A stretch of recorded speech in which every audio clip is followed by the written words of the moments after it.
मैं हूं डॉक्टर फिजा खान और मैं हूं पाकिस्तान। आज मेरे लिए और मेरे मुल्क पाकिस्तान के लिए उदासी का दिन। अरशद नदीम कॉमनवेल्थ गेम्स से बाहर हो गए हैं। अरशद नदीम कॉमनवेल्थ गेम्स में गोल्ड मेडल का दिफा करने में नाकाम रहे हैं। अरशद नदीम की फाइनल के 12 एथलीट्स में नवी पोजीशन रही। हमारे अरशद नदीम ने कहां ट्रेनिंग हासिल की? पंजाब के स्टेडियम में ट्रेनिंग हासिल की। और नीरज चोपड़ा भारत के वो एथलीट हैं, सिर्फ भारत में, सिर्फ इंडिया ने नीरज चोपड़ा के ऊपर लगभग पाकिस्तानी 4 करोड़ रुपए खर्च किए उनकी ट्रेनिंग की। उनको इंजरी से निजात दिलाने के लिए बड़ी बड़ी सहूलतें उनको दी। उनको यूरोप भेजा गया ट्रेनिंग के लिए। हरियाणा से इनके ताल्लुक है, नीरज चोपड़ा का पानीपत में रहते थे ये, हरियाणा के, वहीं से इनका ताल्लुक है। लेकिन हमारे अरशद नदीम मियां चन्नू को आप कहीं नहीं भेज सकते, तो क्या पाकिस्तान स्पोर्ट बोर्ड कर रही है या एथलेटिक फेडरेशन ने ऐसा क्या किया? गेम्स इस वक्त जो है वो चल रहे हैं और मुझे नहीं पता आप कितना फॉलो कर रहे होंगे हमारे बाकी एथलीट, लेकिन अभी तक कोई खातिर ख्वाह कारकर्दगी जो है वो सामने आ नहीं रही है। सो आप खुद भी स्पोर्ट्समैन हैं, नहीं हम भी बड़े, हमारे भी ना बड़े जज्बात वो हो जाते हैं ना, उड़ते हैं हम कि क्या है यार, इतना बड़ा मुल्क, 22 करोड़ लोगों का मुल्क है, हमारे यहाँ वो सिस्टम हम प्रोड्यूस नहीं कर पाए कि अच्छे एथलीट्स हम अच्छे एथलीट पैदा कर रहे हैं हम, लेकिन उनको हम एक सिस्टम नहीं दे पा रहे। तो एज ए स्पोर्ट्समैन आपको भी फ्रस्ट्रेशन तो होती है क्या? मैं आपसे सिर्फ ये जानना चाह रहा हूँ कि ज़ाहिर अफसोस तो होता होगा, लेकिन कभी कभार कुछ दिल चाहता है कि मैं कुछ करूं क्रिकेट के अलावा पाकिस्तान के किसी और स्पोर्ट के लिए भी? देखिए, ये पाकिस्तान एक वाहिद मुल्क है जिसके अंदर बेशुमार टैलेंट है और उसी हिसाब से जाया भी होता है, ये हम सबको पता है, क्योंकि अकेडमीज नहीं है यहाँ पे, जिसकी वजह से ये प्रॉब्लम फेस करनी पड़ जाती है हमें। तो मेरे ख्याल में इनको होता है, क्यों नहीं होता यार। अब जो हम MSL करा रहे हैं, इसमें से जो हमें सपोर्ट मिलती है, एक बॉक्सर को हमने सपोर्ट किया फाइनेंशियली, दूसरे एक जर्मनी जा रहा है, कि रशिया जा रहा है, रेसलर है, वो वेट लिफ्टर है, तो उसको हम सपोर्ट कर रहे हैं, हमसे जो हो सकता है अपना हिस्सा डालने की कोशिश कर रहे हैं। और मेरे ख्याल में ये एक ऐसी चीज़ है, एक बहुत बड़ी जिम्मेदारी, जो मैं पहले कहता रहा हूँ कि हम अगर अपनी यूथ को 2 चीज़ें दे दें, एक एजुकेशन और एक स्पोर्ट्स, ये 2 चीज़ें दे दें, मेरे ख्याल में हमारे इस कौम पे बड़ा एहसान होगा हमारे बड़ों। सलमान, जैसे कि मैंने अभी इंटरव्यू में कहा कि कॉमनवेल्थ गेम्स इस तक जारी हैं और पाकिस्तान को हर डिपार्टमेंट में, हर फील्ड में, हर मैदान में और हर खेल में पाकिस्तान को नाकामी का सामना करना पड़ा। अच्छा, इसके जिम्मेदार सलमान आप एग्री करेंगे इससे कि मेरे नज़दीक ये खिलाड़ी, ये जो लोग वहाँ पर गए हैं, पाकिस्तान को रिप्रेजेंट कर रहे हैं, इनका कोई कसूर नहीं है?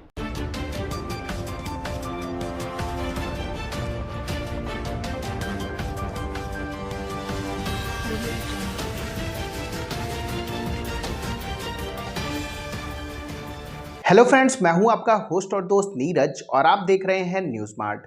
दोस्तों, ये बात तो हम सभी जानते हैं कि प्रेजेंट टाइम में कॉमनवेल्थ गेम 2026 चल रहे हैं और कॉमनवेल्थ गेम 2026 में जो भारत का प्रदर्शन है वो लगातार जारी है। जानकारी के लिए हम आपको बताते चले कि आज रात को कॉमनवेल्थ में जेवलिन थ्रो के फाइनल का इवेंट हुआ, जिसमें भारत ने 2 इवेंट अपने नाम किए हैं। सबसे इंपॉर्टेंट बात तो यह है कि जेवलिन थ्रो के फाइनल में भारत के 3 प्लेयर पहुंचे हुए थे। इसके साथ साथ हम आपको यह बताते चले कि जहां एक तरफ नीरज चोपड़ा ने सिल्वर मेडल हासिल किया, तो वहीं दूसरी तरफ यशवीर सिंह ने ब्रॉन्ज मेडल अपने नाम किया है। बात करें अगर गोल्ड मेडल की, तो वो श्रीलंका के प्लेयर ने जीत लिया है। अब ये बात तो हम सभी जानते हैं कि जेवलिन थ्रो में हमेशा अरशद नदीम और नीरज चोपड़ा का कंपटीशन देखने को मिलता है।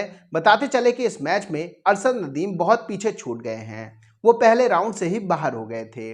अरशद नदीम की इस खराब परफॉर्मेंस को देखकर एक बार फिर से पाकिस्तानी मीडिया ने पाकिस्तानी गवर्नमेंट और पाकिस्तानी स्पोर्ट्स फेडरेशन की जमकर क्लास लगाई है। तो दोस्तों, आइए चलते हैं और देखते हैं कि पाकिस्तानी मीडिया ने इंडियन एथलीट की सक्सेस और पाकिस्तानी एथलीट की फेलियर को लेकर और क्या कहा है। हमें बहुत सारी डार्क पहलू हैं जिन पे हमें काम भी करना चाहिए और हुकूमत को चाहिए कि अब इन पे एक्शन ले लें। देखिए, पाकिस्तान की जो स्ट्रेंथ रही है, माजी में आप मेडल जीतते रहे हैं, अब आप कॉमनवेल्थ गेम्स में आप देखिए ना, हमने एथलेटिक में जिस लड़की को यहाँ से भेजा पाकिस्तान में, वो ट्रायल्स में तीसरे नंबर पे रही थी और तीसरे भी 400 मीटर में रही थी, और वहां पे आपने इनको जो है वो 100 मीटर में दौड़ा दिया और फिर वहां पे क्या नतीजा आया कि वो 14 सेकंड, जो तारीख के पाकिस्तान की तारीख का सबसे खराब स्कोर है, उसमें वो वहां पर पहुंची। तो इसी तरीके से कहा यह जा रहा है कि जो उनके साथ कोच गई हैं वो खुद डोपिंग का शिकार रही थी, 4 साल उन पर पाबंदी रही थी सदफ। तो इसी तरीके से बाकी भी अगर हम बात करें, जो खिलाड़ियों को वहां पर बात करते हैं, तो वो यही शिकायत करते हुए नजर आते हैं कि हमें हमारे मतलूबा ऑफिशियल्स नहीं भेजे।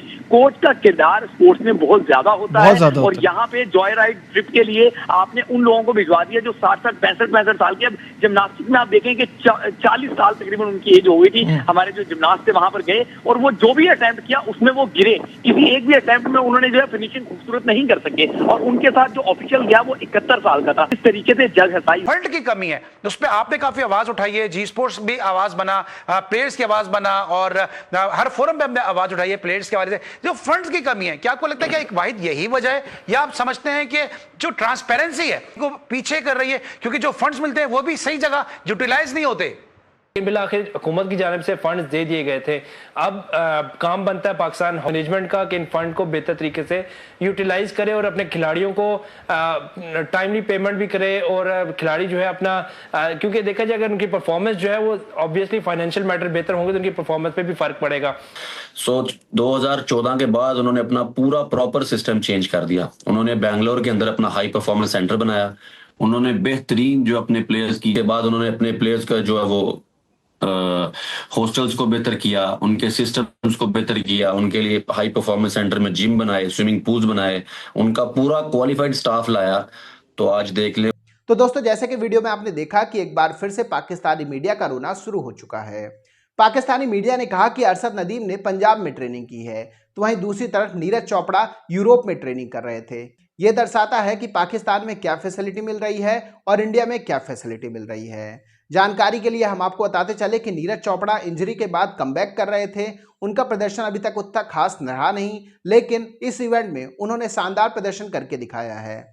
तो वहीं दूसरी तरफ यशवीर सिंह ने लास्ट थ्रो में इतना शानदार थ्रो किया कि वो ब्रॉन्ज मेडल अपने नाम कर गए। इसके अलावा हम आपको यह बताते चले कि पाकिस्तानी मीडिया ने कहा कि अरशद नदीम को गवर्नमेंट की तरफ से कोई भी फैसिलिटी नहीं मिल रही है। पाकिस्तानी मीडिया ने कहा कि ऐसी बात नहीं है कि केवल जेवलिन थ्रो में ही फैसिलिटी नहीं है।